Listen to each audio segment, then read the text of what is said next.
Welcome to Varahi cooking and DIY. నేను మీ శివ. ఈరోజు వచ్చేసి కినువాతో ఇడ్లీ, దోశ, గుంత పొంగనాలు అన్నీ ఎలా చేసుకోవాలో చూద్దాం. దానికి ముందుగా ఒక కప్పు కినువా, 1 టేబుల్ స్పూన్ మెంతులు, 1 కప్పు మినప్పప్పు, 1 కప్పు సింగిల్ పాలిష్ రైస్ తీసుకుని శుభ్రంగా కడిగి ఓవర్ నైట్ నానబెట్టుకోండి. కినువా పుచ్చ పట్టుకోకుండా ఉండాలంటే 2 లవంగాలు వేస్తే ఎక్కువ రోజులు ఉంటాయన్నమాట. నెక్స్ట్ డే మార్నింగ్ శుభ్రంగా కడిగి ఒక 2 టేబుల్ స్పూన్లు పోహా కూడా ఒకసారి కడిగేసి నానబెట్టుకోండి ఒక అరగంట ముందు. మనం గ్రైండ్ చేసుకుంటే ఒక అరగంట ముందు. ఇప్పుడు అన్నీ కలిపి కొంచెం వాటర్ యాడ్ చేసి మనం ఇడ్లీ పిండి ఎలా గ్రైండ్ చేసుకుంటాం అలా గ్రైండ్ చేసుకోవాలి. గ్రైండర్ వేసుకున్నా పర్లేదు, మిక్సీకైనా పర్లేదు. అంతా ఒకసారి కలిపేసి 8 అవర్స్ ఫర్మెంటేషన్కి వదిలేసేయాలండి. ఎండాకాలం అయితే 4 to 5 అవర్స్ చాలు. చలికాలం, వానాకాలం అయితే 8 అవర్స్ పడుతుంది. అంతా ఒకసారి కలిపేసి ఉప్పు వేసి పక్కన పెట్టేసుకోండి. ఇప్పుడు నేను చూపించే పల్లీల పచ్చడి కూడా తప్పకుండా ట్రై చేయండి. సింపుల్గా, ఈజీగా అయిపోతుంది, టేస్టీ కూడా ఉంటుంది.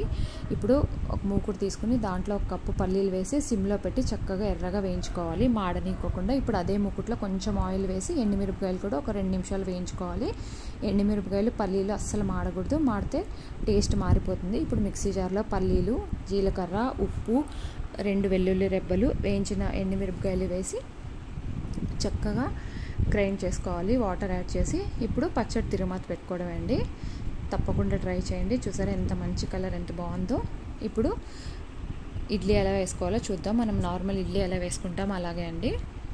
ఇడ్లీలు మాత్రం చాలా మంచిది హెల్త్కి. షుగర్ పేషెంట్స్ కూడా తినొచ్చు అనమాట. ఇవి క్యాలరీస్ కూడా తక్కువ ఉంటాయి. తప్పకుండా ట్రై చేయండి. ఇడ్లీ చాలా సాఫ్ట్గా, చాలా మెత్తగా బాగా వస్తాయి అన్నమాట. చూసారా ఎంత సాఫ్ట్గా, ఎంత మెత్తగా ఉన్నాయో. మనం నార్మల్ ఇడ్లీలు ఎలా సాఫ్ట్గా మెత్తగా ఉంటాయి అలాగే ఉంటాయి. ఇప్పుడు గుంత పొంగనాలు ఎలా చేసుకోవాలో చూద్దాం. ఇప్పుడు ఒక గిన్నె తీసుకుని దాంట్లో ఉల్లిపాయలు, క్యారెట్, పచ్చిమిర్చి, కొత్తిమీర వేసుకోవాలి. ఇష్టమున్న వాళ్ళైతే ఇవన్నీ 1 టేబుల్ స్పూన్ ఆయిల్ వేసి ఫ్రై చేసుకోవచ్చు, లేదా ఇలా పచ్చివైనా కలిపేసుకోవచ్చు. దాంట్లో కొంచెం ఉప్పు, జీలకర్ర, మనం ఇందాక రెడీ చేసుకున్న పిండి ఉంది కదా అది కూడా యాడ్ చేసి గుంత పొంగనాలు వేసుకోవడమే అండి. మీడియం ఫ్లేమ్లో పెట్టి గుంత పొంగనాలు వేసేసి మూత పెట్టేసేయండి.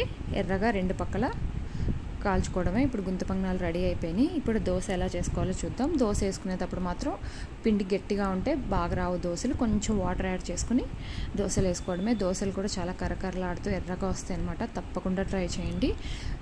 ట్రై చేసి ఎలా ఉందో చెప్పండి. కామెంట్ చేయడం మర్చిపోవద్దు, సబ్స్క్రైబ్ చేయడం మర్చిపోవద్దు, షేర్ చేయడం కూడా మర్చిపోవద్దు. నెక్స్ట్ వీడియోలో మళ్ళీ కలుద్దాం. బాయ్ అండి.